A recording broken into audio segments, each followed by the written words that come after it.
Hello student, आज हम लोग क्लास 12th का सेकंड पेपर में पढ़ेंगे प्रकाश का गोलीय पृष्ठों पर अपवर्तन। अर्थात इसको कह सकते हैं कि गोलीय अपवर्तक पृष्ठों द्वारा अपवर्तन। आइए हम लोग पहले जानें गोलीय अपवर्तक पृष्ठ क्या होता है। गोलीय अपवर्तक पृष्ठ, गोलीय अपवर्तक पृष्ठ के बारे में पहले हम लोग समझेंगे। क्या बताओगे? वह अपवर्तक पृष्ठ जो गोलीय होता है गोलीय अपवर्तक पृष्ठ कहलाता है। वह अपवर्तक पृष्ठ जो क्या होता है गोलीय होता है गोलीय अपवर्तक पृष्ठ कहलाता है। देखिए, गोलीय अपवर्तक पृष्ठ दो प्रकार के होते हैं। गोलीय अपवर्तक पृष्ठ, गोलीय अपवर्तक पृष्ठ दो प्रकार का होता है। कितने प्रकार का होता है बच्चों? दो प्रकार का होता है। पहला क्या है? पहला है गोलीय अवतल पृष्ठ, या आप लिख सकते हैं अवतल गोलीय अपवर्तक पृष्ठ। अवतल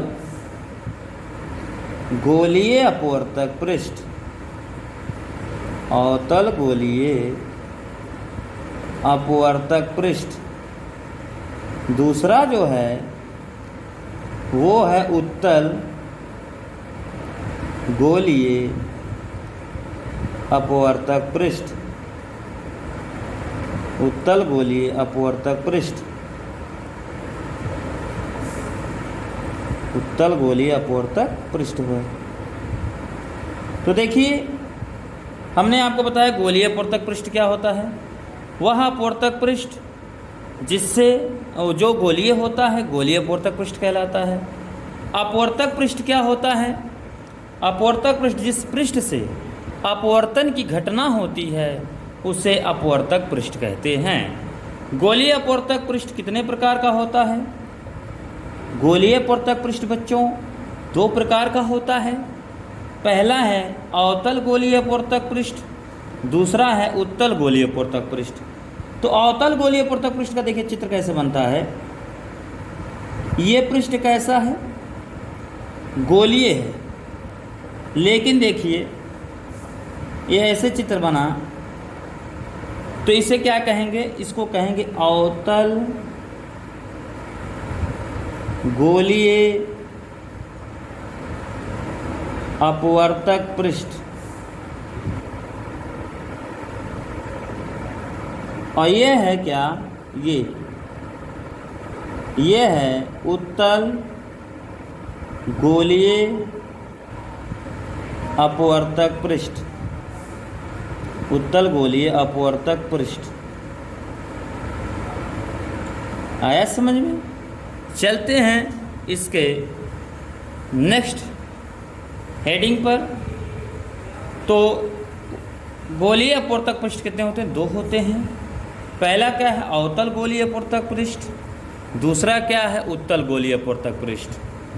चलते हैं नेक्स्ट पॉइंट पर। इसके हमें बताना है अवतल गोलीय अपवर्तक पृष्ठ से अपवर्तन का सूत्र।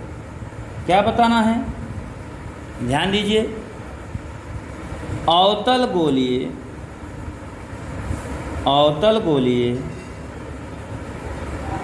अपवर्तक अवतल गोलीय अपवर्तक पृष्ठ से अपवर्तन का सूत्र। अपवर्तन का सूत्र क्या है भैया? ध्यान देते हैं। देखिए, एक बात और समझ लेनी इसमें। अगर कहीं अपवर्तन होता है तो हम लोगों को अपवर्तन का नियम लगाना होगा। कहीं भी यदि अपवर्तन होता है तो हम लोगों को क्या लगाना होगा? अपवर्तन का नियम लगाना होगा। आइए समझते हैं अवतल गोलीय अपवर्तक पृष्ठ। देखिए यहाँ पर पहले देखिए दिया क्या है? अवतल गोलीय अपवर्तक पृष्ठ। तो अवतल गोलीय अपवर्तक पृष्ठ पहले हम बना लें। तो देखिए ये क्या है? ये है एक क्या? अवतल गोलीय अपवर्तक पृष्ठ। ये क्या है भैया? ये है अवतल गोलीय अपवर्तक पृष्ठ। अवतल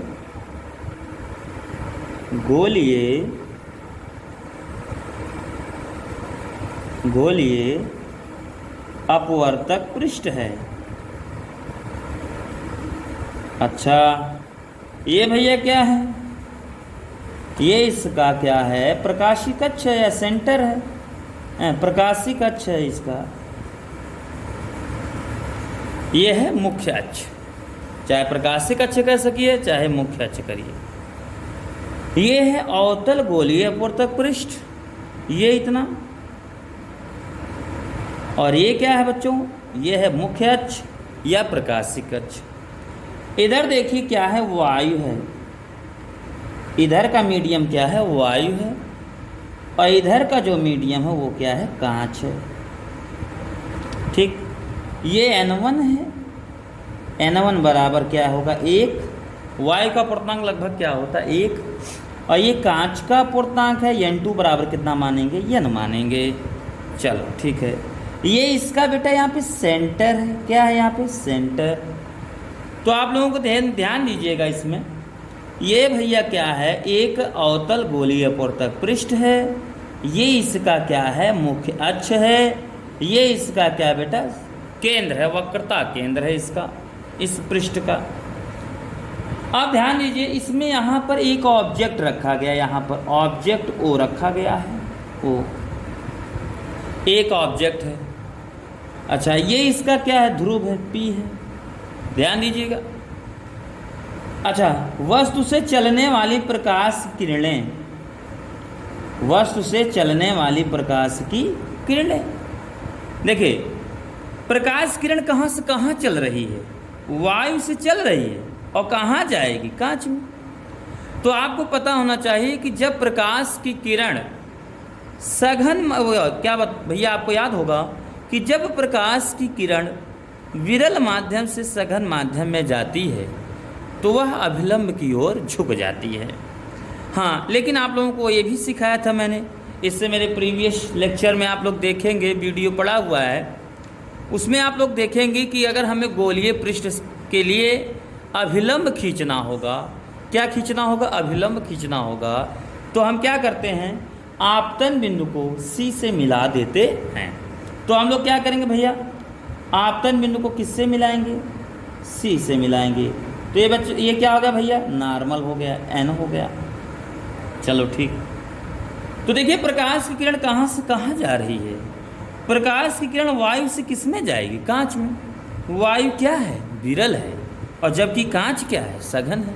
तो जब प्रकाश की किरण विरल माध्यम से सघन माध्यम में जाती है तो वह अभिलंब की ओर झुक जाती है।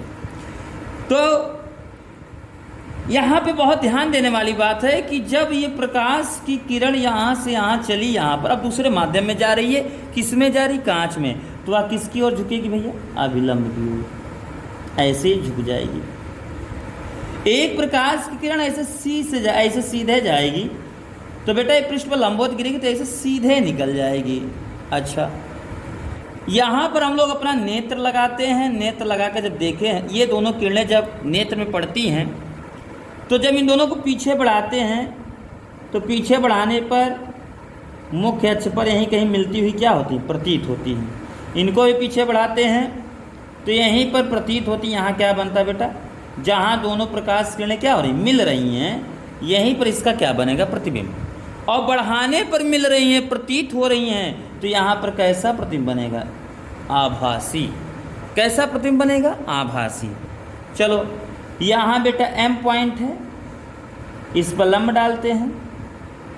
ये क्या हो जाएगा? इसको हम लोग Q मान लेते हैं। चलो ठीक। अब देखिए, यहाँ पे पहले हम एंगल मानेंगे। ये एंगल क्या है? अल्फा।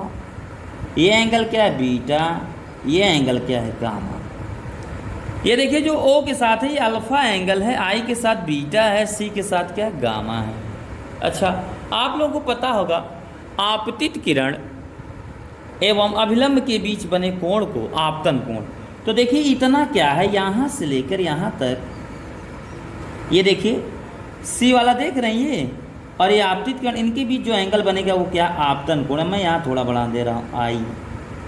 कौन सा एंगल भैया? आई।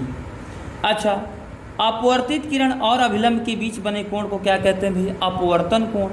तो देखिए ये अपवर्तित किरण रहा, इसको पीछे बढ़ाए हैं, ये अभिलंब रहा, इनके बीच ये एंगल, ये जो वाला ये एंगल, इसको कहते हैं भैया अपवर्तन कोण, आर कहते हैं।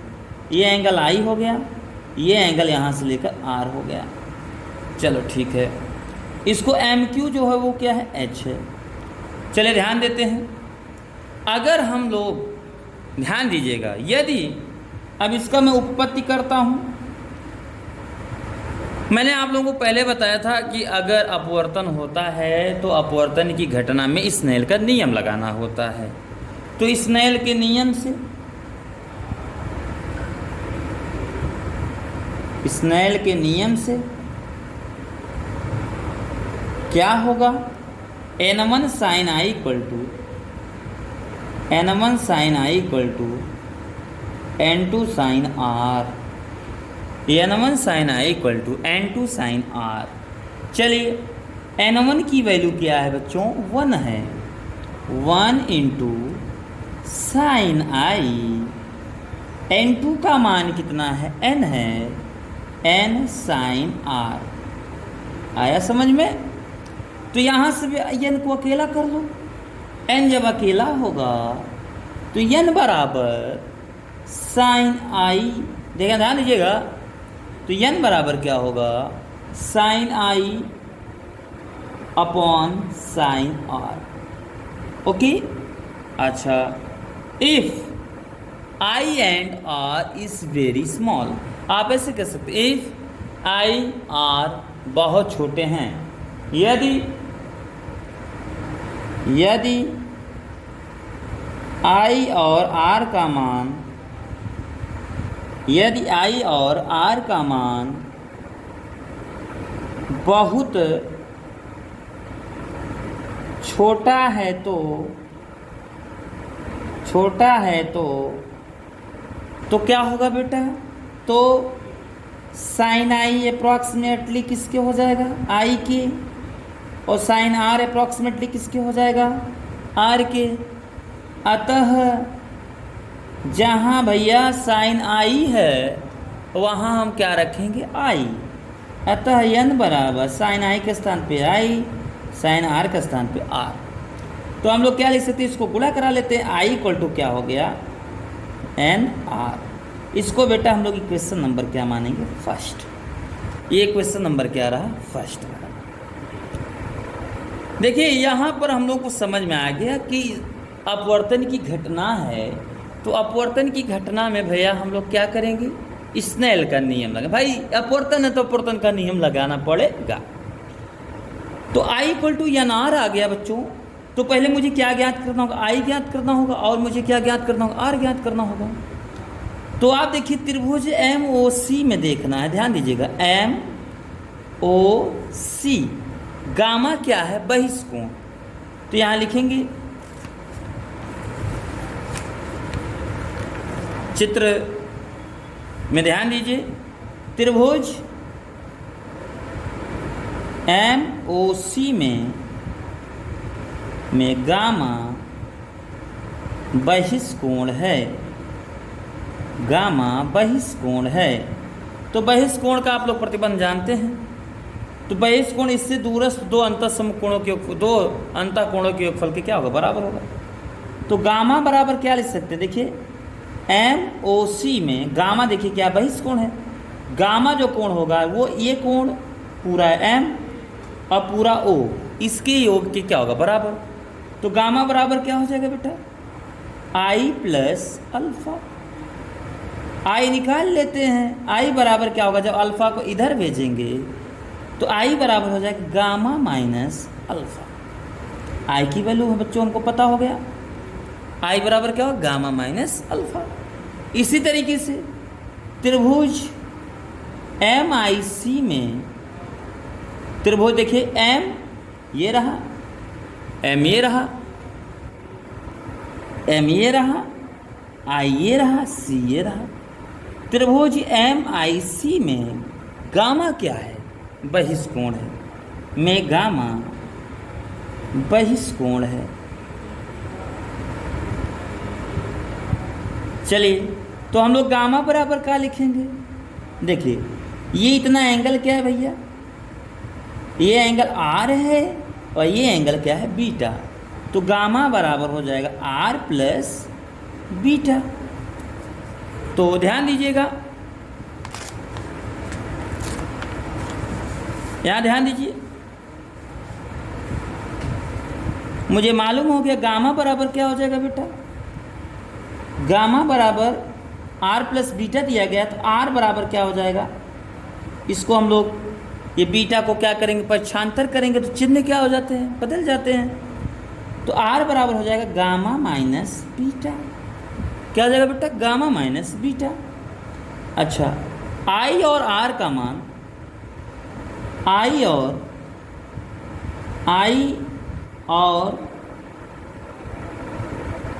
आर का मान समीकरण 1 में रखने पर आई और आर का मान रख दो। आई का मान कितना है? देखिए, आई का मान कितना है? Gamma minus alpha. आर का मान कितना है? Gamma minus beta. तो आई का स्थान पर रखिए gamma minus alpha equal to n, r की value gamma minus beta, gamma minus beta. अच्छा, gamma minus alpha, gamma minus alpha equal to n से मल्टीप्लाई करिए, n gamma minus n beta. Gamma को gamma के पास ले जाओ, beta इस साइड आएगा तो बेटा क्या होगा? एन बीटा है, इधर आएगा तो क्या होगा? प्लस हो जाएगा एन बीटा। अच्छा, इधर आएगा तो माइनस अल्फा बराबर एन गामा माइनस गामा। अच्छा, देखिए इसमें क्या है? गामा कामन है, n beta minus alpha equal to gamma common लोगे बेटा तो एन माइनस 1। ये क्वेश्चन नंबर क्या आ गया? सेकेंड। चलो, पहले हम लोगों ने क्या लगाया था? स्नेल का नियम लगाया था। फिर हम लोगों ने क्या लिया? स्नेल का नियम लगाने के बाद हमको आई और आर आया। मैं आई और आर का मान ज्ञात किया, इक्वेशन नंबर सेकंड बना, जिसमें बीटा है, अल्फा है और गामा है। देखिए, अब हम लोग अगला ये कॉन्सेप्ट चल रहे हैं कि अल्फा निकालना है, बीटा निकालना और क्या निकालना? गामा। आप लोगों को यहाँ पर एक ये चीज़ बना दे रहा हूँ। देखिए, P से O की जो दूरी होगी ये वस्तु है, तो वस्तु को हम किससे डिनोट करते हैं? U से। लेकिन इधर की दूरी पॉजिटिव होती है, P से इधर क्या होगा? पॉजिटिव, और P से इधर क्या होगा? निगेटिव। P से ऊपर क्या होगा? पॉजिटिव, और P से नीचे क्या होगा? निगेटिव। तो PO बराबर क्या है बेटा? माइनस यू के। PI बराबर क्या होगा? ध्रुव से प्रतिबिंब के बीच की दूरी माइनस V। P से C के बीच की दूरी क्या होगा? Minus R। अब ध्यान देने वाली बात है कि मुझे अल्फा बीटा गामा ज्ञात करना है। तो हम लोग क्या करेंगे? ध्यान दीजिए, यदि यदि यदि देखिए एक क्राइटेरिया बेटा यहाँ पे बहुत, यदि गोलीय पृष्ठ का व्यास छोटा होगा तो, यदि गोलीय पृष्ठ का व्यास छोटा हो तो, व्यास छोटा हो तो बेटा क्या होगा? तो यहाँ ध्यान दीजिए, अगर व्यास छोटा होगा तो M बिंदु किस पर आ जाएगा? P के नज़दीक।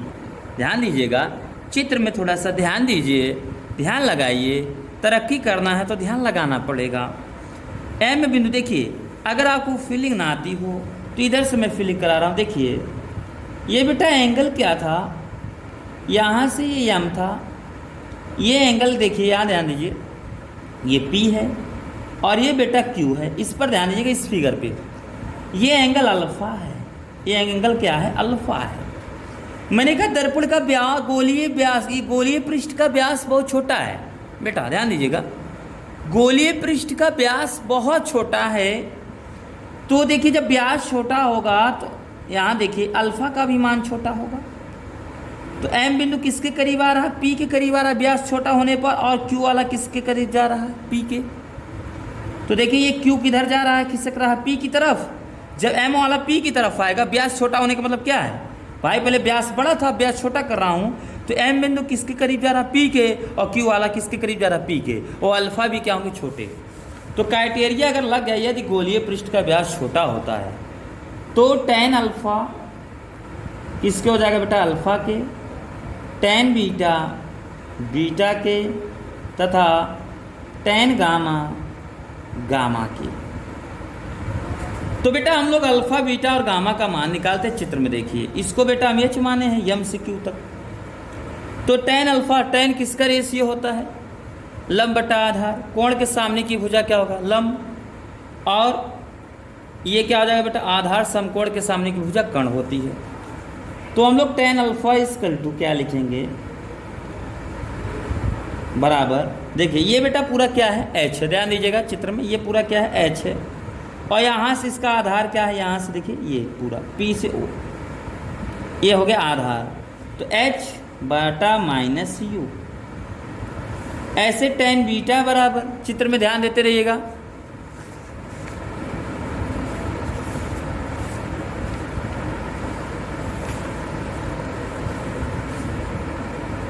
tan बीटा बराबर, ध्यान दीजिए tan बीटा बराबर, देखिए क्या होगा? यहाँ से देखिए ये यहाँ की दूरी क्या है बेटा? इतना v है। तो tan बीटा बराबर बीटा बराबर h upon minus v। tan gamma ले लो बेटा, tan गामा बराबर h upon minus r, h upon minus r। Alpha beta gamma का मान समीकरण 2 में रखने पर अल्फा बीटा तथा गामा का मान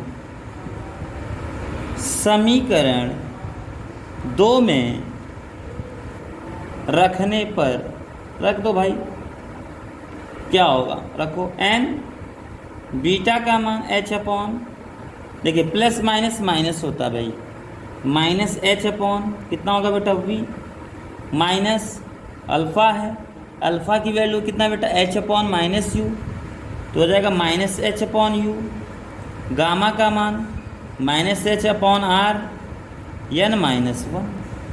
देखिए माइनस एच इस साइड भी, minus h a b, minus h a b. अगर यहाँ माइनस एच कॉमन ले लेते हैं तो माइनस एच से माइनस एच क्या हो जाएगा? कैंसिल। तो इसको व्यवस्थित करते हैं, क्या हो जाएगा? n upon b minus 1 upon u equal to n minus 1 by r. ये मेरे पास फार्मूला आ गया बेटा। किसका फार्मूला है? n upon b minus 1 upon u equal to n minus 1 by r. ये हमको मालूम हो गया। अब इसके आगे देखते हैं, इसके आगे देखो, इसका जो स्टैंडर्ड फॉर्म होता बेटा, जैसे आया,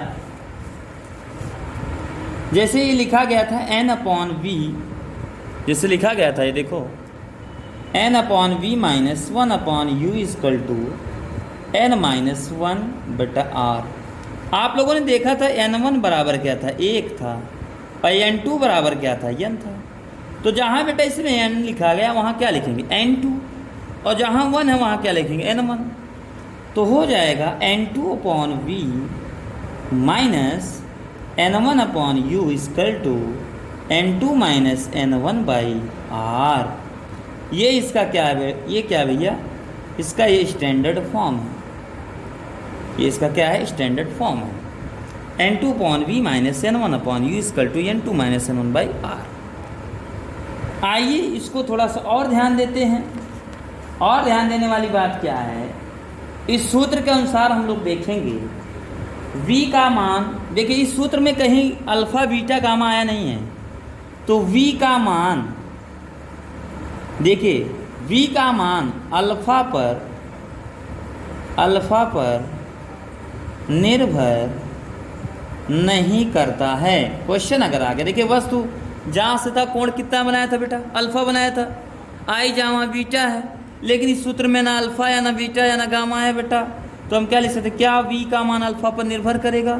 तो कहोगे v का मान अल्फा पर निर्भर नहीं करता है। ये एक पॉइंट ये हो गया स्टार पॉइंट, v का मान अल्फा पर निर्भर नहीं करता है। अतः आप ऐसे कह सकते हैं। दूसरी चीज, क्योंकि अवतल पृष्ठ के लिए r का मान क्या होता है, निगेटिव होता है। अगर हम अवतल पृष्ठ की बात करें, अवतल पृष्ठ के लिए बेटा, अवतल पृष्ठ के लिए जो r होता है वो क्या होता है, निगेटिव होता है। r का मान होता है निगेटिव। अतः u के सभी ऋणात्मक मानों के लिए, अतः u के सभी ऋणात्मक मानों के लिए, अतः u के सभी ऋणात्मक मानों के लिए v का मान जो आएगा वो भी ऋणात्मक होगा। v का मान भी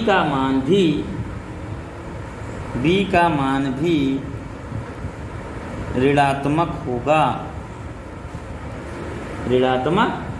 होगा। क्यों होगा? क्योंकि प्रतिबिंब सदैव पहले वाले, जहाँ जिस देखिए यहाँ इस चित्र पर ध्यान दीजिए, क्योंकि जो वस्तु है इसी साइड है, प्रतिबिंब भी इसी साइड होगा। तो अगर u का मान इधर देखिए, इधर की जो दूरी होती है क्या होती है, निगेटिव होती है। इधर ही u भी क्या है, निगेटिव, और v भी क्या होगा, निगेटिव। आल देखिए r जो है, आप देखिए अवतल पृष्ठ के लिए r क्या होता है, निगेटिव होता है। तो हमें क्या समझ में आ गया, हमें यह समझ में आ गया। तो आप लोग इस सिस्टम जाने, जब भी प्रश्न इसको लगाइएगा तो u का मान निगेटिव में, v का मान निगेटिव में, r का मान क्या होगा, निगेटिव में, अवतल अपवर्तक पृष्ठ के लिए। बच्चों ये साइन पे ध्यान देना, सवाल आपका लग जाएगा। तो प्रतिबिंब कैसा बना, आभासी बना, किधर बना, वस्तु की ओर बना। ठीक है, आज के लिए बच्चों इतना ही। Next day next class. Okay.